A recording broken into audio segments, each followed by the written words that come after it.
Hi, this is Christine Prasad for Best Buy Canada, and I have here the Wolf Gourmet Pro Performance Blender that I'm going to show you how it works. So it's a standard, well, it's more than a standard blender, I shouldn't say that. It's got a 1500 watt motor with 2.2 peak horsepower, so it's a pretty powerful blender in comparison to many others.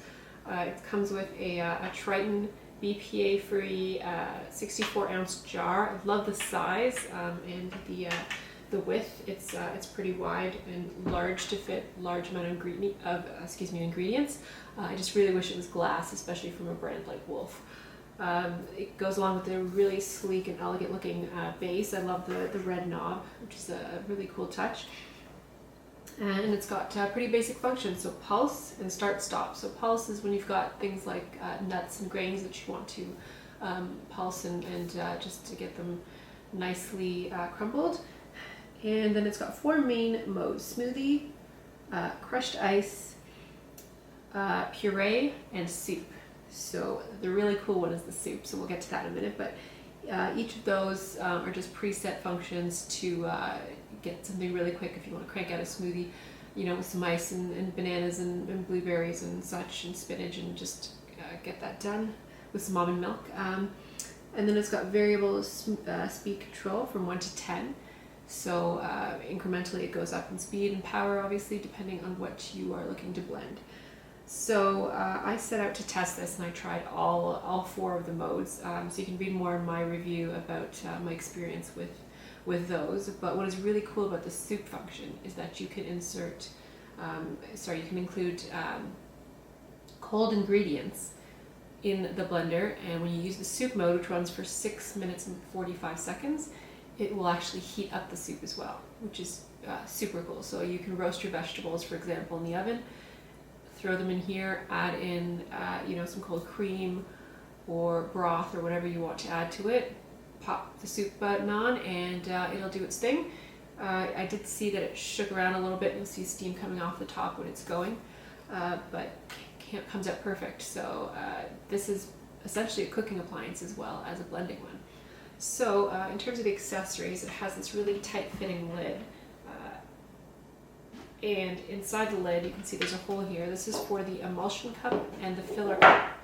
So the emulsion cup, which goes inside first, has this little hole here, and that's when you want to add just a drizzle of ingredients like butter or oil when you're making different sauces, hollandaise, for example, or dressings. On top of the, and this just twists on, sorry, like that. On top of the emulsion cup is the filler cup. So it's got 2 ounce or 50 milliliter measurement marking here, which is great when, again, you're doing dips or dressings. You can just add small amounts of ingredients in at a time. Throw it in through here, or rather take this off and throw it in through the hole. And you don't have to take the lid off while the blending session is going. Also, this hole comes in handy for another included accessory, which is the tamper.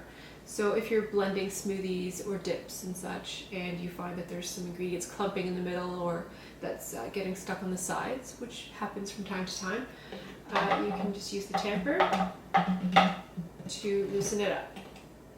So it's really a neat accessory that you don't see come with a lot of blenders. So again, I made 3 different things a couple times. I made a couple smoothies, I made some hummus, and I made a soup, or a couple soups rather. Now I did notice when I made a curry-based coconut soup, it did stain the blender jar quite a bit. So a couple of tips: make sure that you clean the jar up immediately after you cook anything, especially when you're using ingredients that could stain, like curry, turmeric, or even beets.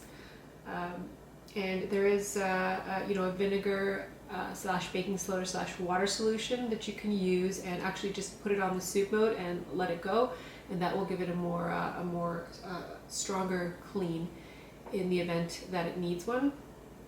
Yeah, I wasn't too pleased with that aspect of the jar, but aside from that, in terms of power and performance, when I made my potato-based soup and I put it on variable speed 1 or 2, it was within a couple seconds and it was pureed to perfection. So performance-wise, this blender is a pretty awesome kitchen tool, and all the accessories are pretty cool additions to include, and handy for, you know, making everything from dips to soups to smoothies, you know, for your morning breakfasts. So the one thing I did notice in in soup mode, and when I was making a smoothie with a lot of crushed ice, it does shake a little bit while it's blending. That might just be something getting caught in the blades, but don't be alarmed.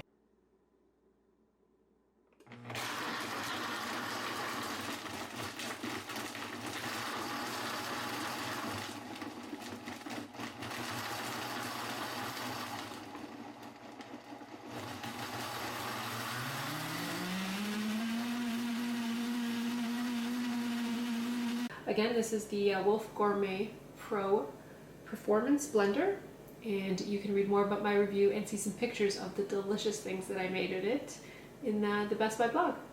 So, thank you so much for watching.